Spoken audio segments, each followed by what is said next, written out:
नमस्कार दोस्तों। आज के वीडियो में डिस्कस करेंगे afforestation of difficult sites. Silviculture का एक बहुत इंपॉर्टेंट टॉपिक है afforestation of difficult sites part two. Part one में मैं ऑलरेडी डील कर चुका हूँ सैंड ड्यून्स के बारे में और रॉकी साइट के बारे में। तो आज रहेगा part two of afforestation of difficult sites and we will deal with salt affected soils and acid soils. तो आज इस पे चर्चा करेंगे। देखिए, as the name indicate salt affected soils या salt affected land, it contains too much salt that interferes with the normal plant growth, and these salt affected soils can be saline। Main मोटे तौर से तीन category हैं, सेलाइन, sodic and सेलाइन sodic. और ये जो salt affected soils हैं इसमें मुख्यतः सॉल्यूबल साल्ट तो मिलेंगे ही मिलेंगे, presence of excessive soluble salt जैसे सोडियम क्लोराइड है, सोडियम सल्फेट है, सोडियम कार्बोनेट है। लेकिन इसके अलावा कभी कभी सोडियम आयन्स की भी बहुतायत हो जाती है, अधिकता हो जाती है, एक्सेसिवनेस हो जाती है, एंड और sometimes combination of both of them. जब combination of both of them हो जाता है तब ये ज़्यादा प्रॉब्लम क्रिएट करता है, तो वो ज़्यादा डिफ़िकल्ट सॉइल हो जाती है। देखिए, ये जो सॉल्ट डिपॉजिट की समस्या है ये arid and semi arid region में ही ज़्यादा होती है। क्यों? क्योंकि देखिए, सॉल्ट तो नेचुरली सब सॉइल में होता ही होता है, लेकिन होता क्या है कि बारिश के साथ ये सॉल्ट डिजॉल्व हो जाता है and then it go to the sea via rivers and stream. Rivers and streams के माध्यम से ये समुद्र में चला जाता है या कहीं भी बह के चला जाता है। लेकिन जहाँ रेनफॉल बहुत कम होता है तो ये समुद्र में नहीं जा सकता, इसके बहने की कैपेसिटी कम हो जाती है। And in that case when the water evaporates, क्योंकि एरिड रीजन है, सनशाइन बहुत ज़्यादा है, तो वाटर एवेपोरेट होगा, तो then the dissolved salt become more concentrated. वो पानी एवेपोरेट हो जाएगा, सॉल्ट ज़मीन पे रह जाएगा। That's why this problem of salinized soil or salt deposits occur more in arid soils या सेमी एरिड सॉइल में भी ये बहुत ज़्यादा ये प्रॉब्लम हो सकती है। रीज़न यही है कि सॉल्ट जो है वो बह करके नहीं जा सकता नदियों के माध्यम से समुद्र में। अब हॉट एरिड रीजन की अगर बात करें इंडिया के, तो राजस्थान और गुजरात का नंबर वन है। तो सबसे ज़्यादा जो हॉट एरिड रीजन में एरिड साल्ट अफेक्टेड सॉइल है वो है गुजरात में, 22.2 लाख हेक्टेयर। और उसके बाद आता है राजस्थान का नंबर, यानी कि about 6.73 million hectare of land is affected by salt deposit in Rajasthan and Gujarat. ये सिर्फ मैं हॉट एरिड रीजन की बात कर रहा हूँ। इसके अलावा और भी बहुत सारे प्रदेश हैं, जैसे उत्तर प्रदेश है या पंजाब हरियाणा में भी ये समस्या बहुत ज़्यादा है। तो तीन मेन ग्रुप हैं सॉल्ट अफेक्टेड सॉइल के। तो सबसे पहला है सेलाइन सॉइल। अब सेलाइन सॉइल में मुख्यतः मेनली इसमें रहता है सोडियम क्लोराइड और सोडियम सल्फेट। इसके अलावा to some extent it may also contain chloride and sulphates of calcium and magnesium, यानी कि कैल्शियम और मैग्नीशियम के क्लोराइड सल्फेट थोड़ी मात्रा में रहेंगे, लेकिन ज़्यादातर इसमें सोडियम क्लोराइड और सोडियम सल्फेट रहेंगे। उसके बाद नंबर आता है सोडिक सॉइल।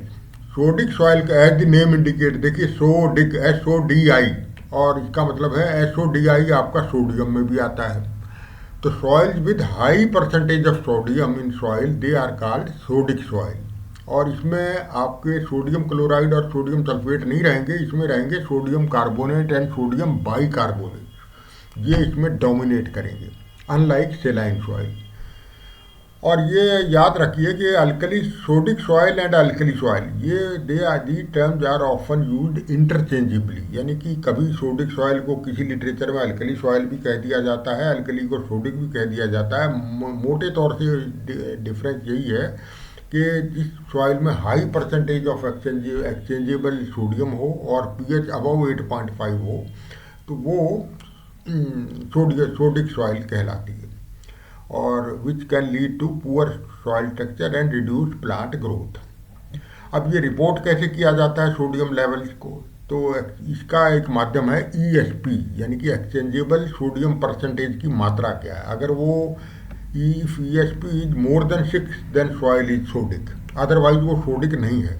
लेस देन 6 को हम सेलाइन में मानेंगे। अराउंड 15 अगर है तो इसका मतलब हाईली सोडिक है, और अबव 15 है तो दीज आर सेलाइन सोडिक, यानी कि तब वो सेलाइन सोडिक दोनों करेक्टरिस्टिक्स उसमें आ जाती हैं, और वो सबसे ज़्यादा प्रॉब्लमेटिक है। ये आपका इंडिया का मैप है, आप देख सकते हैं कि मैक्सिमम ये है आपका गुजरात स्टेट में, arid hot arid portion of Gujarat. इसके अलावा आपका राजस्थान में स्केटर्ड है, और यूपी में बहुत ज़्यादा है, पंजाब हरियाणा में, और इसके अलावा वेस्ट बंगाल, उड़ीसा और आंध्रा के कोस्टल एरियाज में, coastal West Bengal, coastal Orissa and coastal Andhra, इसमें भी आपका ये काफ़ी ज़्यादा है। और छुटपुट तो ये सारे इंडिया में ही पाई जाती है प्रॉब्लम मेनली। अब जनरल करेक्टरिस्टिक्स क्या है? जैसे कि मैंने कहा, ये साल्ट डिपॉजिट ऑकर क्यों होते हैं? Because of poor natural drainage. जो आपको arid and semi arid regions में ये प्रॉब्लम मिलेगी, जहाँ पे नेचुरल ड्रेनेज पुअर है, और the soils have very poor physical properties. जैसे कि आपका स्लो वाटर इन्फिल्ट्रेशन रहेगा, ज़मीन में पानी कम जाएगा।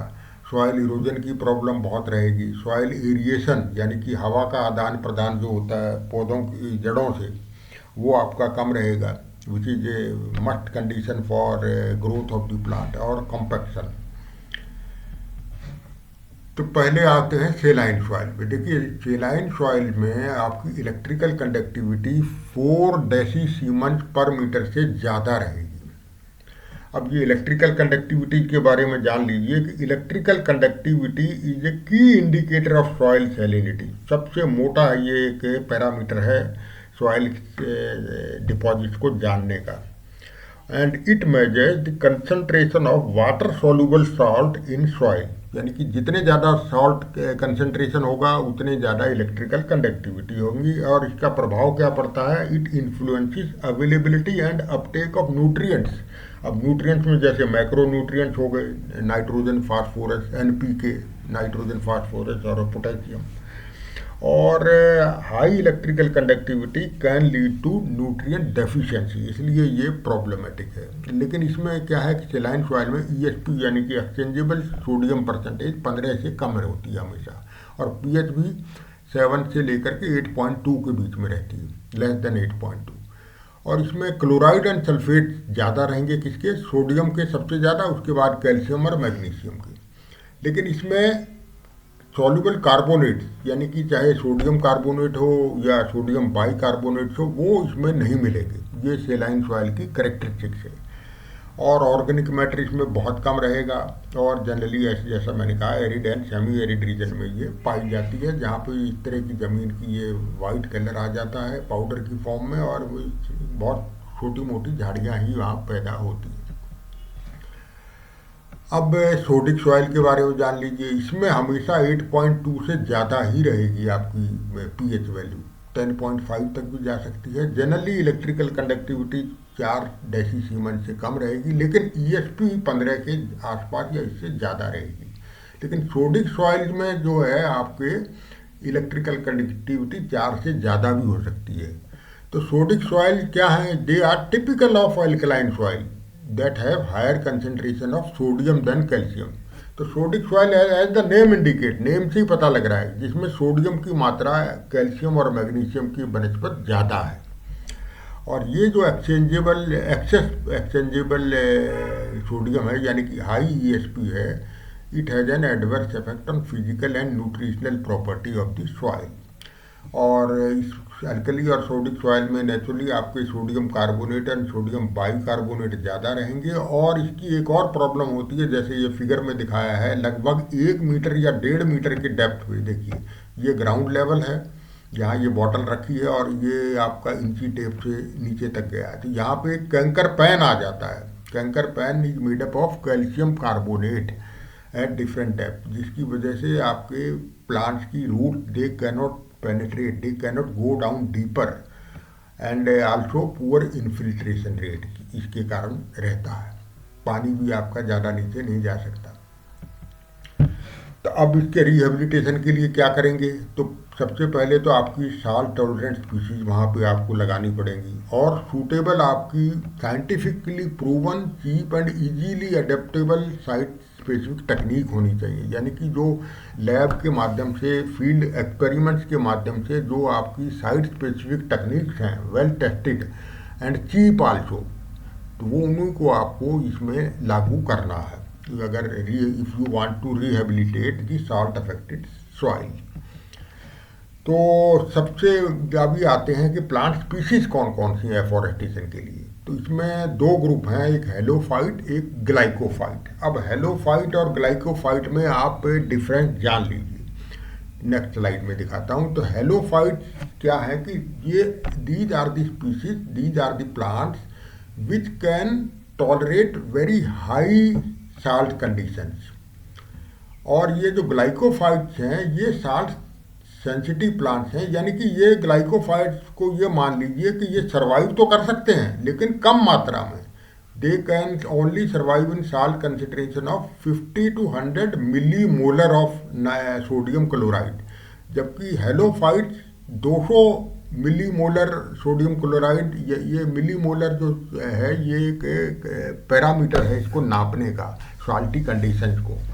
तो मोटे तौर से ये कह सकते हैं कि ग्लाइकोफाइट्स दे आर साल्ट सेंसिटिव, ये सहन कर लेते हैं साल्ट कंडीशंस को लेकिन कम मात्रा में। हेलोफाइट्स बिल्कुल हाई लेवल तक ये सॉल्ट कंडीशंस को टॉलरेट कर सकते हैं। तो ये आपका हेलोफाइट्स में आपकी कुछ एग्जॉटिक सॉल्ट बुशेज हैं, यानी कि इंडिया से बाहर से लाई गई हैं। ये एट्रीप्लेक्स लेंटिफॉर्मिस, एट्रीप्लेक्स एमनिकोला, ये इंडिजिनस है गुजरात की, एट्रीप्लेक्स टॉक्साई, ये सुएडा नूडीफ्लोरा, ये भी एक सॉल्ट बुश है।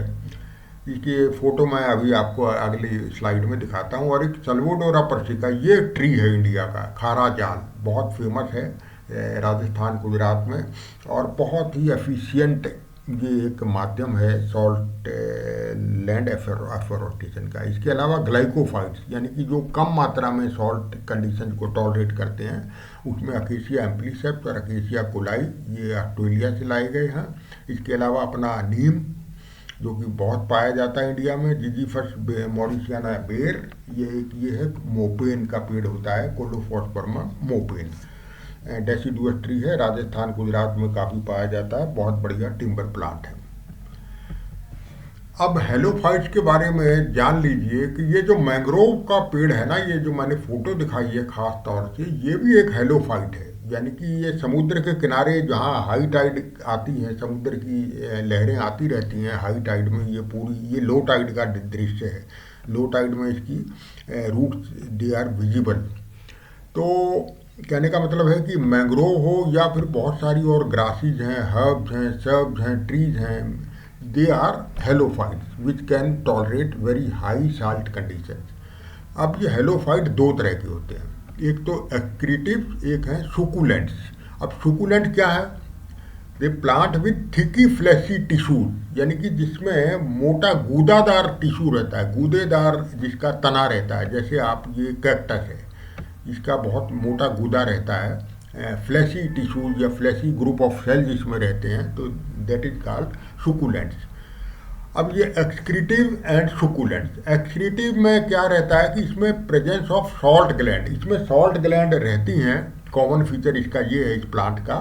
और वो सॉल्ट ग्लैंड क्या करती हैं? They collect salt from the body of the plant and then excrete it on to the plants leave and stems.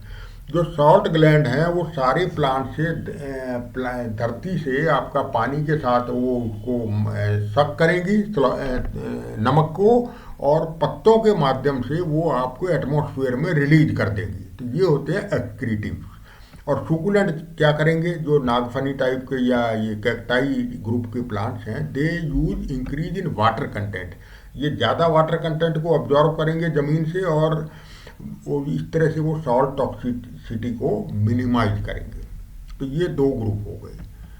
अब ये मैं आपको दिखा रहा हूँ जो मैंने हेलोफाइट्स की आपके बारे में जिक्र किया पिछली स्लाइड में। तो ये एट्रीप्लेक्स लेंटिफॉर्मिस ये है। तो इसको कहा जाता है, ये ऑस्ट्रेलिया से है या यूएस में और मैक्सिको में भी पाई जाती है। तो इसे कहा जाता है बिग साल्ट बुश, और इसे it is also called coil bush. कोयल कहते हैं बटेर को, जो तीतर की तरह होता है, तीतर और बटेर। तो इसके नीचे जो कोयल बहुत रहते हैं, इसलिए that is it is also called coil bush. और उसके बाद इम्पॉर्टेंट है अट्रीप्लेक्स अम्निकोला, ये भी आपका वेस्टर्न ऑस्ट्रेलिया से है। इसको कहते हैं स्वैम्प सॉल्ट बुश और रिवर सॉल्ट बुश, क्योंकि ये स्वैम्पी एरियाज या रिवर के आसपास पाई जाती है। उसके बाद है एट्रीप्लेक्स टॉक्साई, ये वाला, ये आपका राजस्थान में, गुजरात में और पाकिस्तान के डेजर्ट इलाके में पाई जाती है। और इसे भी सॉल्ट, ये भी बड़ी इंपॉर्टेंट सॉल्ट बुश है। तो ये सारी बुशेज हैं, ऑल आर सॉल्ट बुश। और सबसे इम्पॉर्टेंट जो इंडिया में पाई जाती है वो है सुएडा नूडीफ्लोरा, जिसे ऊँट मोरड कहा जाता है गुजराती भाषा में, क्योंकि इसके पत्ते कैमल को खिलाए जाते हैं, ऊँट को खिलाए जाते हैं। तो ये नेटिव है गुजरात का, और ये कच्छ रीजन ऑफ गुजरात यहाँ पे पाया जाता है, जो कि हाई टाइडल बेल्ट जहाँ पर है कच्छ रीजन में, there this plant is very common.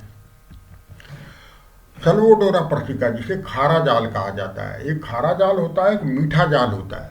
ये पेड़ सबसे इम्पोर्टेंट पेड़ है। अगर पेड़ों की बात करें सॉल्ट कंडीशन में, तो इसको ये है फैकल्टेटिव हेलोफाइट। फैकल्टेटिव हेलोफाइट का मतलब है it can tolerate salty as well as non salty environment.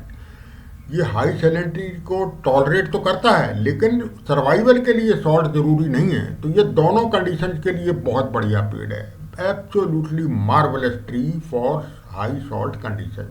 That's why it is called toothbrush tree. Toothbrush tree भी इसे कहा जाता है, दांतों के लिए, क्योंकि ये खारा होता है। और मिशवक भी इसका एक लोकल नाम है। तो one of the best tree for high salt condition. और एक होता है मीठा जाल, सल्वोडोरा ओलियोडिस। इसके पत्ते थोड़े मीठे होते हैं और इसके फल भी खाए जाते हैं, पशु भी खाते हैं और आदमी भी खाते हैं। राजस्थान में इसको कहते हैं पीलू, राजस्थानी मेवे का पेड़ इसको कहा जाता है। तो दोनों ही पेड़ सॉल्ट कंडीशन के लिए अच्छे हैं, पर खारा जाल ज़्यादा इफेक्टिव है, मीठा जाल थोड़ा कम इफेक्टिव है हाई सॉल्ट कंडीशन में। और एक और पेड़ है, जहाँ तक पेड़ों की बात है, ये भी एक आपका ये ग्लाइकोफाइट उसमें कैटेगरी में आएगा, प्रोसोपी जूलीफ्लोरा, यानी कि विलायती बबूल। मैं इस पर सेपरेट 2 वीडियो भी बना चुका हूँ, आपने देख लिए होंगे। और ये तो आपका it can tolerate high salinity, high sodicity और अल्कलिनिटी, यानी कि ये चाहे सैंडी सॉइल हो, चाहे any kind of salt affected soil हो, या फिर आपका रॉकी साइट है, ये सब जगह आ जाएगा। तो one of the best bet for difficult conditions of climatic as well as edaphic region, जो सॉइल फैक्टर्स हैं। अब बात करते हैं सॉइल को रिक्लेम कैसे किया जाए, सॉइल रिक्लेमेशन इन सॉल्ट अफेक्टेड सॉइल। तो इसमें सबसे इम्पॉर्टेंट रोल है जिप्सम, यानी कि कैल्शियम सल्फेट।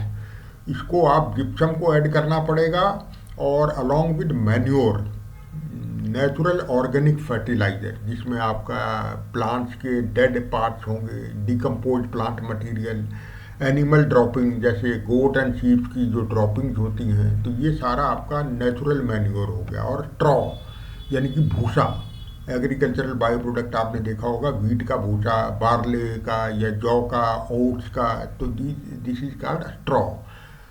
दे आर, इन तीनों को आप ऐड कर दीजिए to improve the physical and chemical properties of the soil. अब इन सबको मिला करके आप प्लोइंग कर दीजिए, खेत को हल चला दीजिए, along with irrigation with good quality water. पानी आपको बढ़िया लगाना है, जिसमें खारा पानी नहीं, it should not be brackish water. जो खेती के उपयोग में लाने वाला इरिगेशन वाटर है नहर का, उससे आप इरिगेशन कीजिए अलॉन्ग विद ये जिप्सम को मिलाते हुए, जिप्सम, मैन्योर एंड ट्रॉ को। और रेगुलर वाटरिंग होनी चाहिए विद गुड वाटर क्वालिटी। अब जिप्सम कितना डालना है, ये जिप्सम काम कैसे करता है, तो जिप्सम रिक्वायरमेंट जो है वो बहुत इंपॉर्टेंट है। That is the quantity of gypsum needed per hectare और पर एकड़ ऑफ द सॉइल। क्योंकि आपको ईएसपी को नीचे लाना है। जो एक्सचेंजेबल सोडियम परसेंटेज है that has to be brought down, जो कि 15 तक से ज़्यादा हो जाती है ऐसी सॉइल में।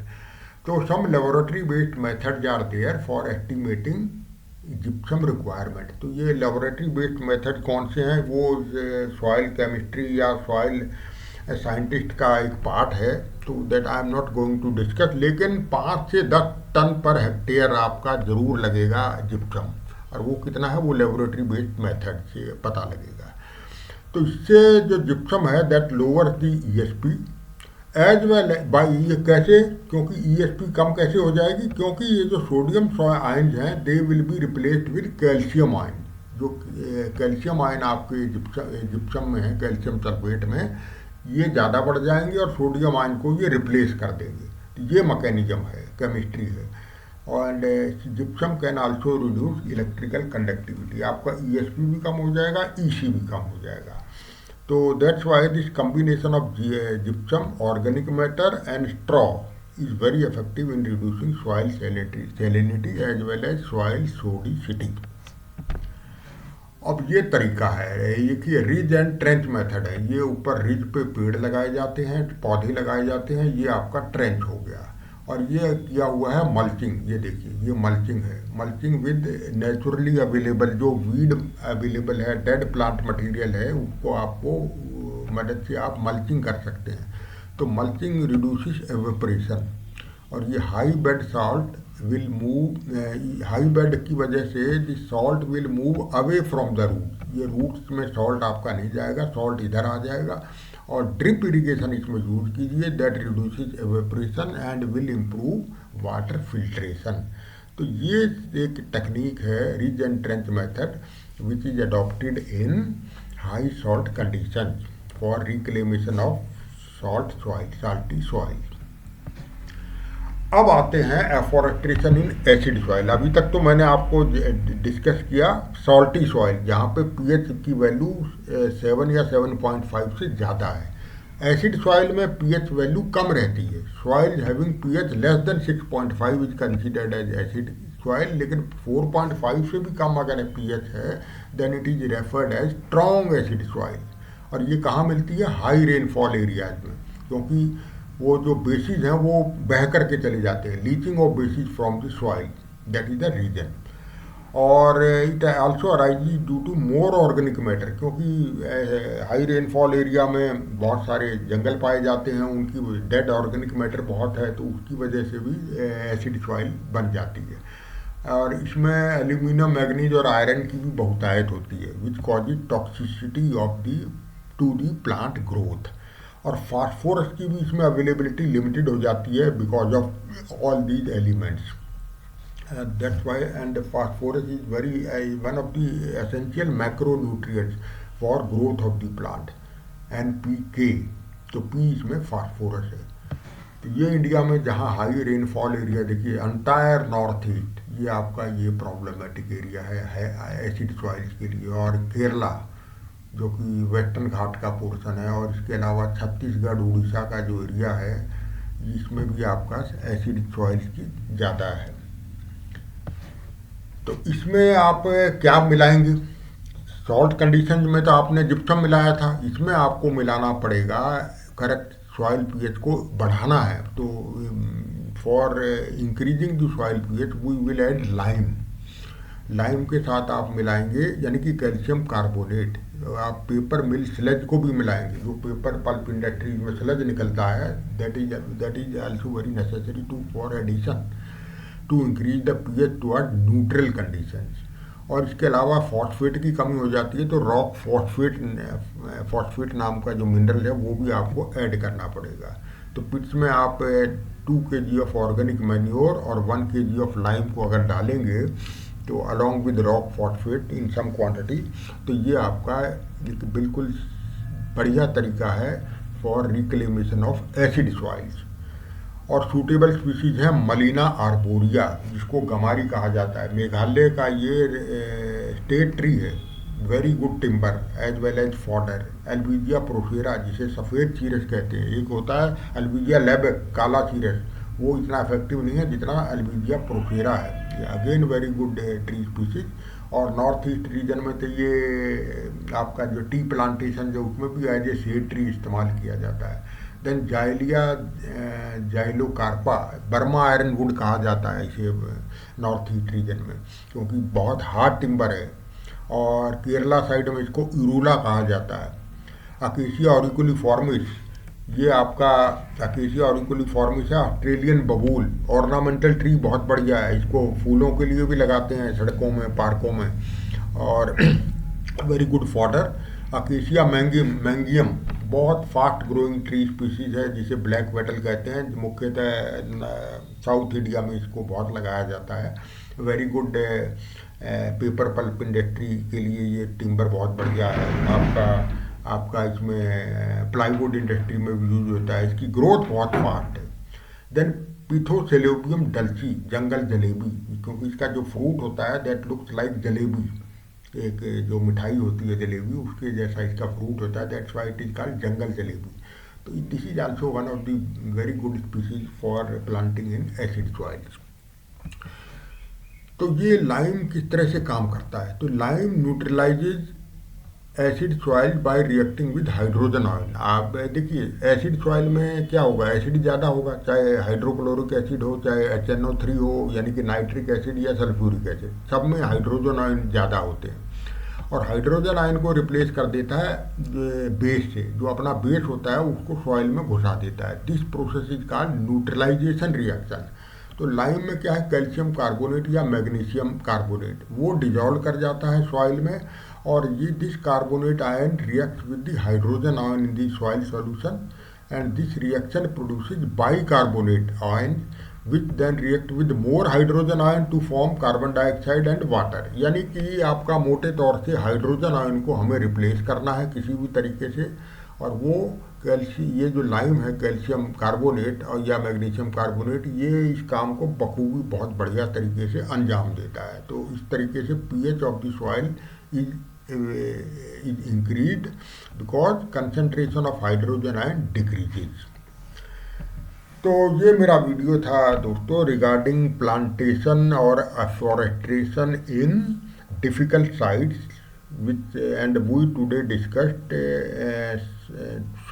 sites with high salt conditions यानी कि saline alkaline soil, sodic soil और saline acid saline sodic both, जिसमें ESP and EC are the governing factor, basic parameters to decide the what type of treatment has to be adopted। और acid soil मैंने इसमें deal किया, और क्या आपको इसमें ऐड करना है, क्या मॉडिफिकेशन करना है, क्या प्लांटेशन टेक्निक लगानी है, what are the various species, ये हमने डिस्कस किया। तो hope if you like the content of the my video this video, then like the video, share the video among like minded people, and अगर आपने अभी तक इसको सब्सक्राइब नहीं किया तो सब्सक्राइब जरूर कीजिए, because it is my free of cost venture, social venture for the benefits of the all candidate who are interested in forestry. तो आज के वीडियो में इतना ही, विदा लेता हूँ, और next time I will come with another topic. नमस्कार।